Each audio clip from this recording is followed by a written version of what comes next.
What's going on, everybody? It's your host, Dr. Splash. Shout out to everyone that's subscribed. If you haven't subscribed already, make sure to do so. And let's run this up. 300 likes would be amazing.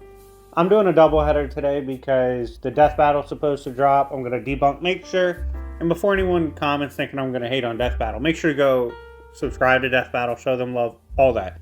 Definitely don't hate the pioneers. Now, this project, right, because I got a project coming out with Chuck, and then I've got all this material I've been working with Miles and Deku and stuff and other things. I realized I want to speak on probably the most annoying argument in the power scaling community, and I'm just going to name it a fallacy, okay? If it's already a fallacy, if this exists, my bad. I just hijacked your shit. Welcome to America, motherfucker. Now listen.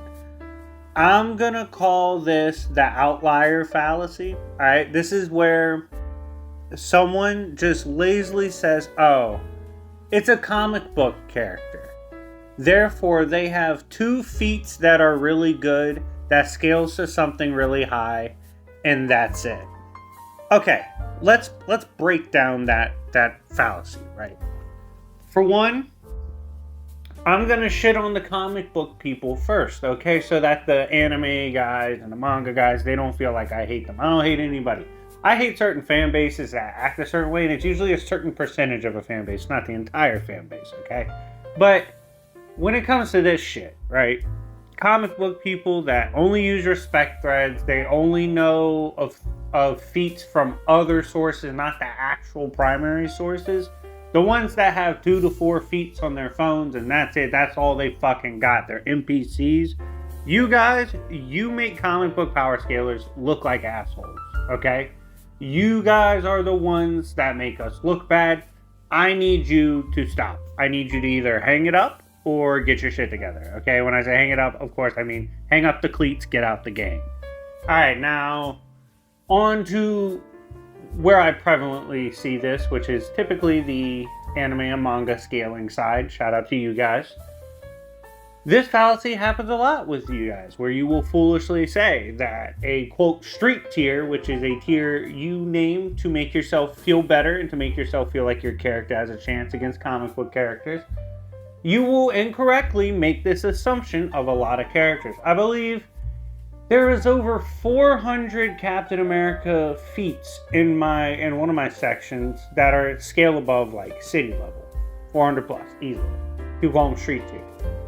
Miles, I want to put this in perspective. Miles Morales has more planetary plus and universe plus feats than Deku has multi-continental. Both of them are within 100 chapters or issues of appearances of each other. You can't make that argument of he's existed since the fucking 30s. That's why he has so many appearances and feats. No, bitches. He's been around basically just as long. Just as many shots to be great. This lazy stereotyping of comic book scaling has to stop. It's fallacious. Especially when you're dealing with someone like me. If I haven't read this shit, my lawyer GB has literally stockpiled every appearance. We keep servers with all these appearances, every single fucking appearance of these characters. We're talking about the jobber moments, the high-end feats, the regular feats, the scaling, all these fucking things. And we put them on sale because it's thousands of dollars and hundreds of hours worth of time. Thousands of dollars meaning that the comic book sells like $3 or $4, okay? It's fucking insane how much they're getting price-wise these days. And it's thousands of comics right there for you. Perfectly curated with how strong everything is. The point of that is, none of these people will pull up and talk about this fallacy. None of these people will pull up and talk about a debate. I finally got one person that's willing to debate Miles versus Deku, and I will drop that after the debunk. But even then, they say, oh, I don't really know the comics. A lot of these assumptions are not based on fact, okay? Miles has a particular reason why he gets significantly stronger throughout time.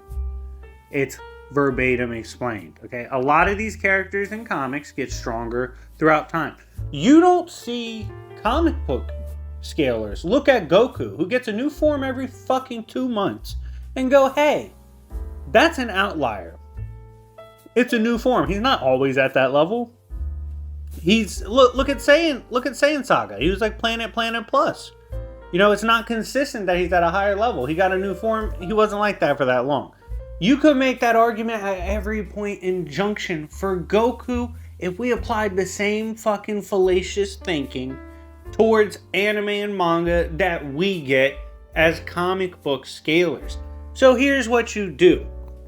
Before you go and say, hey, this character is bullshit, this character, it's all outliers, all plot armor. The plot armor or outlier fallacy, right?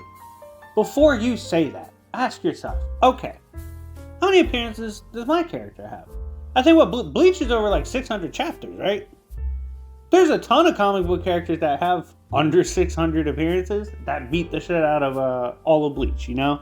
So before you say that, you should say, hey, before I incorrectly stereotype this character, maybe I should ask, hey, Deku has, let's say, 4 feats at Planetary.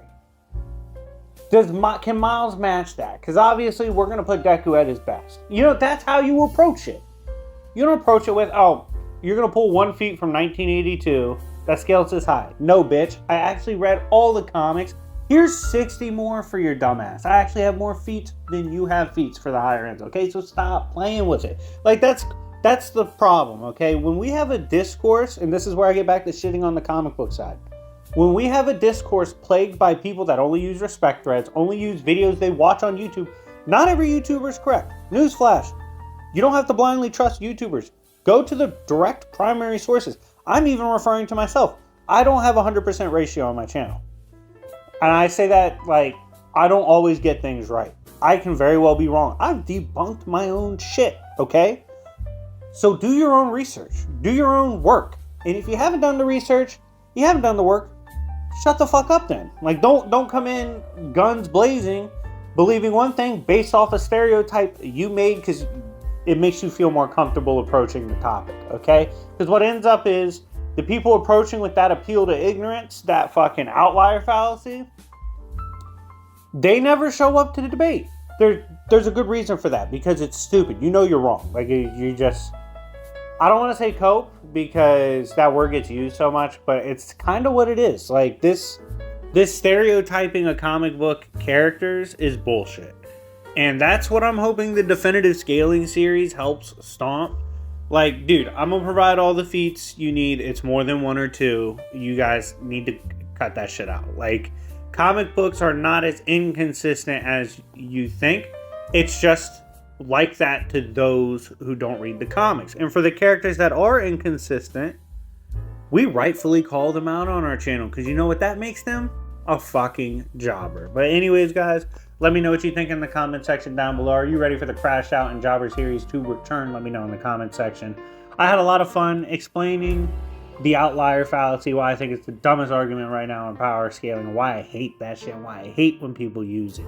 But yeah, let me know what you think. I had a lot of fun talking about this, and I hope you're looking forward to my debunk. But anyways, it's been your host, Dr. Splash. And remember, it's Yancey Street, bitches.